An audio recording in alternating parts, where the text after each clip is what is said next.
বন্ধুরা, আজকে আমি তোমাদের ডিম ময়দা দিয়ে একটা নাস্তা তৈরি করে দেখাবো। এটা টিফিন, স্কুল, কলেজে খুব সহজেই তৈরি করে দিতে পারবে। তার জন্য সবার প্রথমে এখানে একটা গ্রেটারে একটা সিদ্ধ আলুকে আমি গ্রেট করে নিচ্ছি।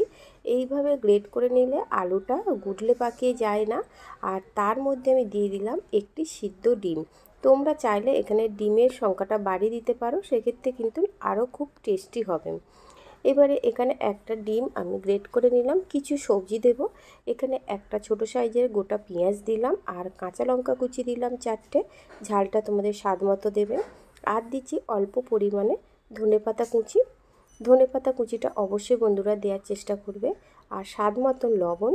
আর দিলাম হাফ চা চামচ জিরে গুঁড়ো। আর একটু ঝালের জন্য একটু লঙ্কার গুঁড়ো দিলাম। দিয়ে খুব ভালো করে এটাকে আবারও হাত দিয়ে ভালো করে মাখিয়ে একটা ডো তৈরি করে নিতে হবে। ঠিক এইভাবে মাখিয়ে নিলাম। এবারে চলো, এখানে একটা বাটিতে 1 কাপ ময়দা নিয়েছি। আর দিচ্ছি স্বাদ মতো লবণ, 1 চা চামচ চিনি, আর 2 টেবিল চামচ সাদা তেল ময়মের জন্য দিয়ে খুব ভালো করে মাখিয়ে নিতে হবে। ময়মটাকে হাত দিয়ে ধরবে, যখন মুঠো হবে আর চাপ দিলে ঝুড়ো ঝুড়ো হবে, তখন বুঝতে পারবে যে ময়মটা খুব সুন্দর হয়েছে। এবারে অল্প পরিমাণে জল দিয়ে অল্প অল্প করে জল দিয়ে আমি একটা ডো তৈরি করে নেব, যেরকম আমরা আটার ডো তৈরি করি। আর এইভাবে খুব ভালো করে থেসে নিতে হবে। যত বেশি ভালো করে থেসে নিতে পারো, তত কিন্তু ময়দাটা খুব ভালো হয়।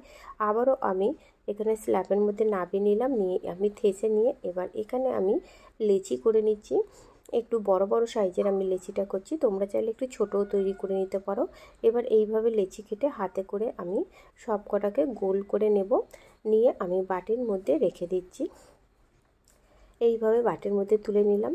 তারপর বন্ধুরা চলো আমি তোমাদের দেখিয়ে দেব। এখানে আমি অল্প পরিমাণে ময়দা নিলাম। নিয়ে এবার লেচিটাকে দুবার খুব ভালো করে উল্টে পাল্টে ময়দা মাখিয়ে নিয়ে এইভাবে গোল করে নিতে হবে। আর এটা একটু বড় করে বেলতে হবে। আর তোমরা চেষ্টা করবে এটা খুব পাতলা করে তৈরি করতে। দেখো কতটা পাতলা হয়েছে। যত পাতলা হবে কিন্তু এই রেসিপিটা কিন্তু খেতে দারুণ লাগবে। যে ডিম আর আলুর মিশ্রণটা আমি মাখিয়ে নিয়েছিলাম, সেটা আমি পরোটার মধ্যে দিয়ে দিলাম। এইভাবে পরোটার মধ্যে আমি দিয়ে দিচ্ছি, তোমরা দেখে নিচ্ছ। তারপরে এর ধার থেকে অল্প করে আমি একটু জল লাগিয়ে দিচ্ছি। এটা হচ্ছে এঁটে যাওয়ার কাজে লাগবে।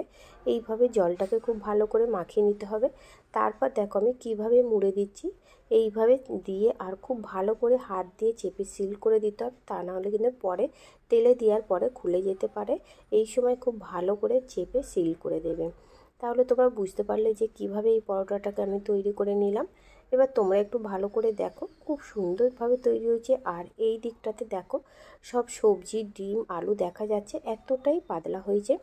এবারে কড়া গরম করে নিয়েছি। যে দিকটায় মোড়া ছিল সেই দিকটায় আমি কড়ার মধ্যে দিলাম। দিয়ে 1 মিনিট পরে আমি উল্টে পাল্টে ভেজে নিচ্ছি। দেখো কালারটা কতটা সুন্দর এসছে। আবারও আমি অপর দিকটা উল্টে নিচ্ছি।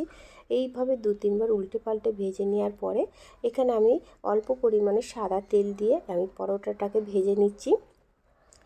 দেখো বন্ধুরা, এইভাবে ঘুরিয়ে ভাড়িয়ে পরোটাটাকে ভেজে নেবে। এই সময় গ্যাসের ফ্লেমটাকে মিডিয়াম টু লো ফ্লেমে রাখবে। আর দেখো তোমরা দেখতেই পাচ্ছ এই ডিম আলু পরোটাটা কতটা সুন্দর ফুলেছে। এরমভাবে আমি সব কটা তৈরি করে নিচ্ছি।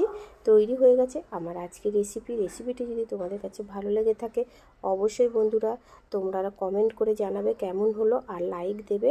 আমার চ্যানেল নতুন বন্ধু হয়ে থাকলে অবশ্যই চ্যানেলটিকে সাবস্ক্রাইব করবেন। পাশে থাকবেন, সুস্থ থাকবেন, ভালো থাকবেন।